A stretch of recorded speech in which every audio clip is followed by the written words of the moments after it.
सच्चिदानंद। वर्तमान युग में सभी लोग पुस्तकों में और शास्त्रों में ईश्वर को ढूंढते हैं। कहाँ ढूंढते हैं? पुस्तकों में ईश्वरी तत्व को ढूंढते हैं। शुरुआत से ही गलत हो गया ना। परमात्मा एक सर्वव्यापी तत्व है, प्रकाश है, ऊर्जा है, तेज तत्व है, और हमारी तमाम कोशिशें पुस्तकों में। पुस्तक क्या है? शब्दों का संग्रह स्थान। जिस तरह आप सब्जी बनाना चाहते हो, मसालों का डिब्बा होता है। अलग अलग खानों में अलग अलग प्रकार की जब मसाले होते हैं, उनसे क्या सब्जी बनती है? सब्जी तो आपका अनुभव से बनती है। कितने प्रमाण में क्या डाला जाए, वो अनुभव है। अब अनुभव से सब्जी बना सकते हो, शब्दों के द्वारा नहीं। जब हमारी कोशिशें होती है पुस्तक द्वारा परमात्मा की प्राप्ति, लोगों के अनुभव, वो भी तो शब्द द्वारा आपके पास आता है। जहां भी दृष्टिपात करोगे वहां शब्दों की भरमार के सिवा कुछ नहीं है, और हमारी कोशिशें शब्द के जरिए परमात्मा प्राप्ति की होती है। यहाँ दो रास्ते हो जाते हैं। शब्दों में इशारा है। इशारा का मतलब जो अनुभवी है उन्होंने शब्द द्वारा उनका अनुभव कहने की चेष्टा की है। हम चेष्टा को साइड में रख देते हैं, सिर्फ शब्दों को पकड़ लेते हैं। वहां अनुभव नहीं होता है। हम शुरुआत से ही ये शब्दों के पीछे हैं। बच्चा पढ़ने लगता है तब से शब्दों की भरमार में वो फंस जाता है। उनको वही सिखाया जाता है। एक साल पूरी होती है तो उनके एग्जाम ली जाती है। एग्जाम भी शब्दों से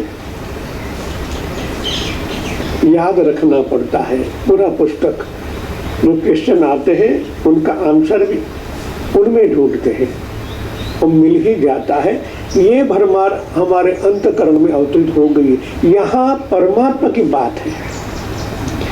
जो ज्ञान हमें हृदय में संग्रहित किया है, उनके द्वारा ही हम परमात्मा को प्राप्त करना चाहते हैं, इसलिए गड़बड़ हो जाती है। शब्दों द्वारा जो प्राप्त हुआ है उनका त्याग करने की हिम्मत प्राप्त करनी पड़ेगी।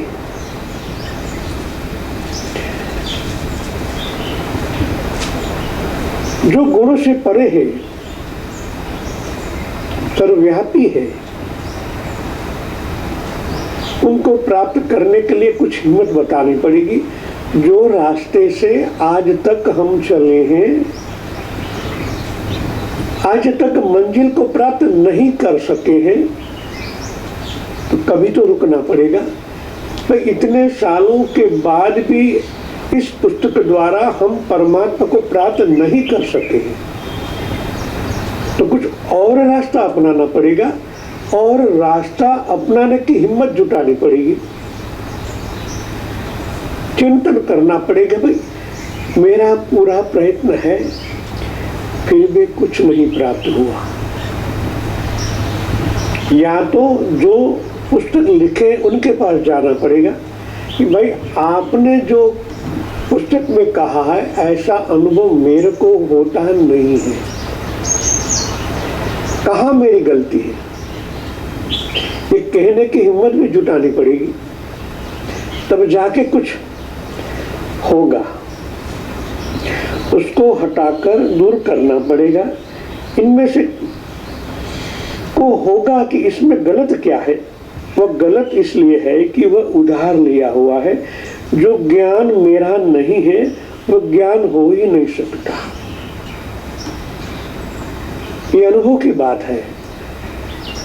आपको कई बार एक ही बात पुस्तक में पढ़ाई जाए, भाई सब्जी ऐसा बनाना, ऐसा करना है, वैसा करना है, ये इतना डालना, ये इतना डालना है।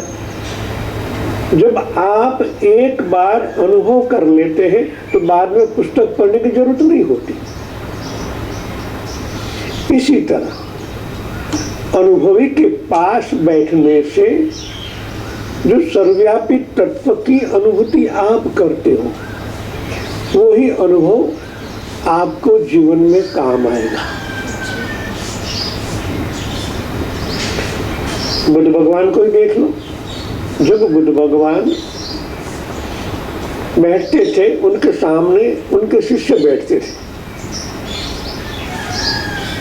मगर मौन के द्वारा बहुत कुछ किया जा सकता है, बहुत कुछ दिया जा सकता है। जो दिखाई नहीं देता सर्वव्यापी तत्व है, उनके अंदर ही अनुभूति है। ये अनुभव ज्ञान जब समृद्ध होता है, तब साक्षात्कार का पहला कदम आप अमल में ला सकते हो। जब मौन की वाणी को आप अनुभव करना चाहते हैं तो आपका मन सूक्ष्माति सूक्ष्म होता है। जब मौन सूक्ष्म होता है तो उनसे भी सूक्ष्म आपका मन होने लगता है, क्योंकि वो चाहता है क्या हो रहा है, क्या हो रहा है, ये देखने के लिए अंतर्मुखी होना पड़ेगा। जैसे जैसे आप अंतर्मुखी होते हो वैसे ही आपका मन सूक्ष्म होने लगता है।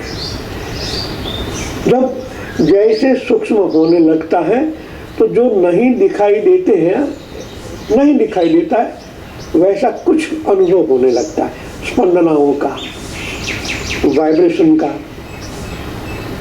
उनसे भी सूक्ष्म सूक्ष्म होते जाओगे, तभी तो ईश्वरी तत्व जो अव्यक्त तत्व है उनकी अनुभूति होगी। जय सच्चिदानंद।